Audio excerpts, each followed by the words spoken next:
এবার দেখে নেব আজকে জাতীয় দৈনিক পত্রিকাগুলোর প্রধান শিরোনাম। প্রথমে দেখে নিতে চাই দৈনিক প্রথম আলোর যে প্রধান শিরোনাম রয়েছে সেটি গাজার প্রতি সংহতি জানিয়ে বিক্ষোভ। গতকাল দেশ জুড়ে গাজার প্রতি সংহতি জানিয়ে যে বিক্ষোভ সমাবেশ হয়েছে, প্রতিবাদ হয়েছে, সেটিকেই তারা প্রধান শিরোনাম করেছে। ইসরায়েলে আগ্রাসনের প্রতিবাদ, স্কুল কলেজ বিশ্ববিদ্যালয়ের শিক্ষার্থীরা বিক্ষোভ করেন, ক্লাস পরীক্ষা হয়নি অনেক বিশ্ববিদ্যালয়ে। এবং এর পাশাপাশি এখানে আরও একটি সংবাদ যেটি দেখতে পাচ্ছি, শুল্ক ৩ মাস স্থগিত রাখার অনুরোধ, ট্রাম্পকে ডক্টর ইউনুসের চিঠি। যুক্তরাষ্ট্রের পণ্যের ওপর শুল্ক কমানো সহ নানা পদক্ষেপের কথা উল্লেখ করে আলোচনার জন্য চিঠি দিয়ে অনুরোধ জানান। চলে যাচ্ছে পরবর্তী পত্রিকায় দৈনিক সমকাল। দৈনিক সমকালেও প্রধান যে শিরোনাম রয়েছে, গাজার পাশে বাংলাদেশ, জুলুমের প্রতিবাদ, বিশ্বজুড়ে বিক্ষোভ সমাবেশ। এবং চিত্রের মাধ্যমে এখানে তুলে ধরা হচ্ছে ঢাকা বিশ্ববিদ্যালয়ের রাজু ভাস্কর্যের সামনে যেই বিক্ষোভ হয়েছে সেটি। কলেজ, মাদ্রাসা, বিশ্ববিদ্যালয়ের শিক্ষার্থী সহ নানা শ্রেণী পেশার মানুষ এতে অংশ নেন। এবং সেই সাথে গাজার একটি সংবাদে রয়েছে পাশে, ফিলিস্তিনে গণহত্যা, গাজার অর্ধেকের বেশি ভূখণ্ড দখলে নিয়েছে ইসরায়েল। চলে যাচ্ছি দৈনিক যুগান্তরে। ডোনাল্ড ট্রাম্পকে ডক্টর ইউনুসের চিঠি, প্রস্তাবিত শুল্ক ৩ মাস স্থগিত চায় ঢাকা। বাণিজ্য ঘাটতি কমাতে আলোচ্য সময়ের মধ্যেই পদক্ষেপ, মার্কিন বাণিজ্য নীতির সমর্থন করে বাংলাদেশ এবং শুল্ক পুনর্বিবেচনার অনুরোধ জানানো হয়েছে।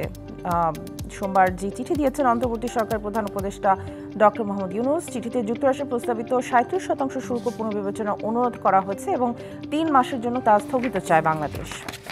দৈনিক কালবেলায় চলে যেতে চাই। ১২ দোষে ধ্বংস হয়েছে পুলিশের পেশাদারিত্ব। আগামী ২৯ এপ্রিল থেকে শুরু হচ্ছে পুলিশ সপ্তাহ। সেই পুলিশ সপ্তাহকে সামনে রেখে করা হচ্ছে প্রতিবেদনটি।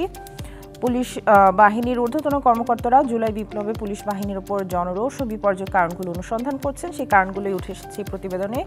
দলীয় বিবেচনায় নিয়োগ, পদোন্নতি, বদলি ও পদায়ন, গায়েবী মামলা, ফরমায়েশি তদন্ত, শূন্যপদ না থাকার পর নিয়োগ, মানহীন প্রশিক্ষণ, পরীক্ষা ও ট্যাকটিক্সে অকৃতকার্য হলেও পাশ করিয়ে দেয়া, এসহ বেশ কয়েকটি কারণ এখানে উল্লেখ করা রয়েছে। চলে যাচ্ছি বাংলাদেশ প্রতিদিনে। ভোটের রোডম্যাপ প্রস্তুত, জুন জুলাইয়ে ঘোষণা, অক্টোবরে তফসিল, ডিসেম্বরের শেষে সংসদ নির্বাচনের প্ল্যান, আগস্ট সেপ্টেম্বরের রাজনৈতিক সংলাপ, জুলাই আগস্টে দলের নিবন্ধন গ্যাজেট প্রকাশ। আগামী ৬ মাসের নির্বাচনী রোডম্যাপ বা কর্মপরিকল্পনার একটি খসড়া প্রস্তুত করেছে নির্বাচন কমিশন। ভোটার তালিকা চূড়ান্ত করে জুন জুলাই আনুষ্ঠানিকভাবে এই রোডম্যাপ ঘোষণা করবে সাংবিধানিক এই সংস্থাটি। চলে যাচ্ছি পরবর্তী পত্রিকায়। দৈনিক ইত্তেফাক। এশিয়া ও ইউরোপের শেয়ার বাজারে বড় ধস, ভারতে ২০ লাখ কোটি রুপির বাজার মূলধন কমেছে, একদিনে ৫০,০০০ কোটি রিয়াল হারিয়েছে সৌদি। শেয়ার বাজারে ধসে কিছু যায় আসে না, ট্রাম্পের প্রতিক্রিয়া এসেছে আরেকটি প্রতিবেদনে। পাশে রয়েছে কিছু দেশের সঙ্গে সমঝোতা আলোচনা শিগগির। এবং যে শেয়ার বাজারে ধসের কথা বলা হচ্ছে, জাপানের নিক্কি, হংকংয়ের হাংসেং, তাইওয়ান ও সিঙ্গাপুরেও, অর্থাৎ বিশ্বজুড়েই বিভিন্ন শেয়ারের দরপতন হয়েছে। চলে যাচ্ছি পরবর্তী পত্রিকায়। কালের কণ্ঠের যে প্রধান শিরোনাম রয়েছে, ডিসেম্বরে ভোটে অনড় বিএনপি, সংসদ নির্বাচন, শরিকদের বাইরে অন্য দলগুলোর সঙ্গে বৈঠক হয়েছে। ডিসেম্বরের মধ্যে নির্বাচন ঐকমত্য গঠনের বিষয়টিকে সবচেয়ে বেশি প্রাধান্য, ডান ও বামপন্থীদের প্ল্যাটফর্ম তৈরির চেষ্টা। যাচ্ছি বণিক বার্তায়। প্রথম দিনই বিনিয়োগ পরিবেশের ধারণা নিলেন বিদেশি ব্যবসায়ীরা। গতকাল 4 দিনব্যাপী বিনিয়োগ সম্মেলনের প্রথম দিন ছিল এবং বিভিন্ন দেশের প্রায় 60 জন ব্যবসায়ী প্রতিষ্ঠানের প্রতিনিধিরা গতকাল চট্টগ্রামে আনোয়ারে অবস্থিত কোরিয়ান রফতানি প্রক্রিয়াকরণ এলাকা KEPZ এবং মিরসরাইয়ে বিশেষ অর্থনৈতিক অঞ্চল ঘুরে দেখেন এবং বাংলাদেশে বিনিয়োগের বিষয়ে নানা খোঁজ খবর নেন তারা। কিছু ইংরেজি পত্রিকাও দেখে নেব এবার। প্রথমে আছে the daily star. Nation rallies against Gaza atrocities. Across Bangladesh, people take to streets in solidarity with Palestinians.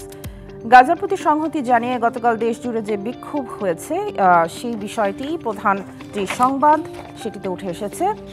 চলে যাচ্ছি দ্য বিজনেস স্ট্যান্ডার্ডে। Government plans to ease business with key reforms in licensing, finance,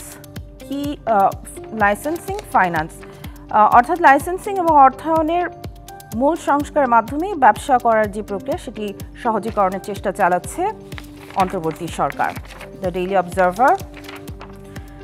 BD outraged over Israeli genocide in Gaza. Students shun classes. KFC, Coca-Cola, Pizza Hut, Bata outlets attacked. অর্থাৎ গাজা ইস্যুটিকেও প্রাধান্য দেওয়া হচ্ছে the daily অবজারভারের শিরোনামে।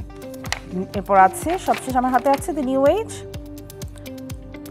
Use of oil-based plans to keep power cost high. তাপপ্রবাহের মধ্যে বিদ্যুতের চাহিদা বৃদ্ধির সাথে সাথে বিদ্যুৎ উৎপাদন বাড়ানোর জন্য যেই তেল ভিত্তিক জ্বালানি প্ল্যান্টগুলোর ব্যবহার বাড়ছে সেই বিষয়টি উঠে এসেছে এই প্রতিবেদনে।